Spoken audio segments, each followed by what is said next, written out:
password. Mine is going to look a little different because I'm the teacher version, but once you are in here, you click on 5th grade art. You go to modules, and you go to Pixton Comic Maker.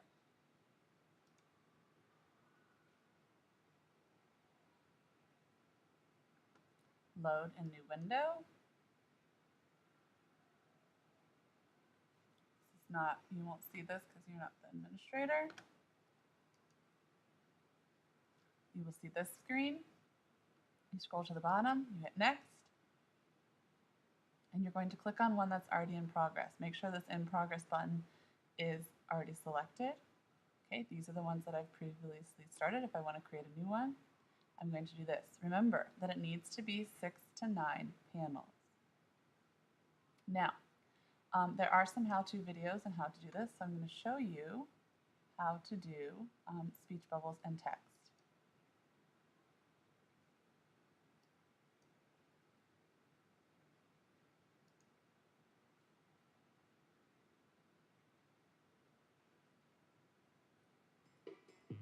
I'm creating a comic in Pixton, and I'm going to show you how to work with speech bubbles.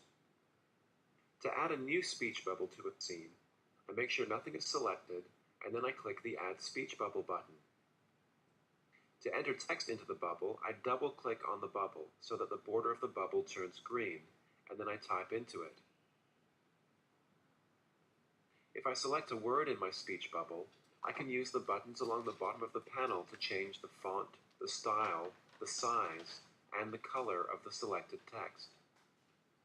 If I deselect the speech bubble and then I click once on it to select it again, its border turns blue, and I can use the buttons along the bottom to change the look of the entire bubble. I can also click and drag the little plus sign on the speech bubble to attach it to any character or prop in the scene.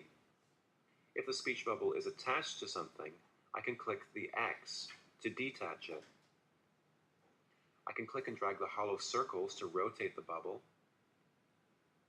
And like characters and props, if I double-click the hollow circle, the speech bubble's rotational position will snap to the nearest 45-degree angle. I can use the blue buttons along the bottom of the panel to change the shape of the bubble, the style of the spike,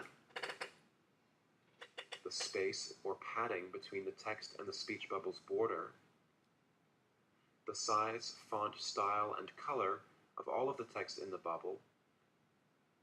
I can also change the background color of the bubble, whether or not line breaks are automatically inserted in the bubble, whether or not to show the bubble's border, and finally I can click the trash button to remove the bubble from the scene.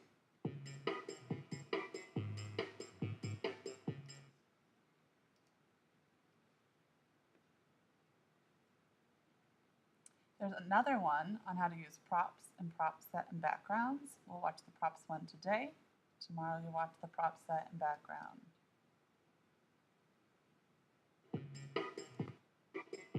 I'm creating a comic in Pixton, and I'm going to show you how to work with props.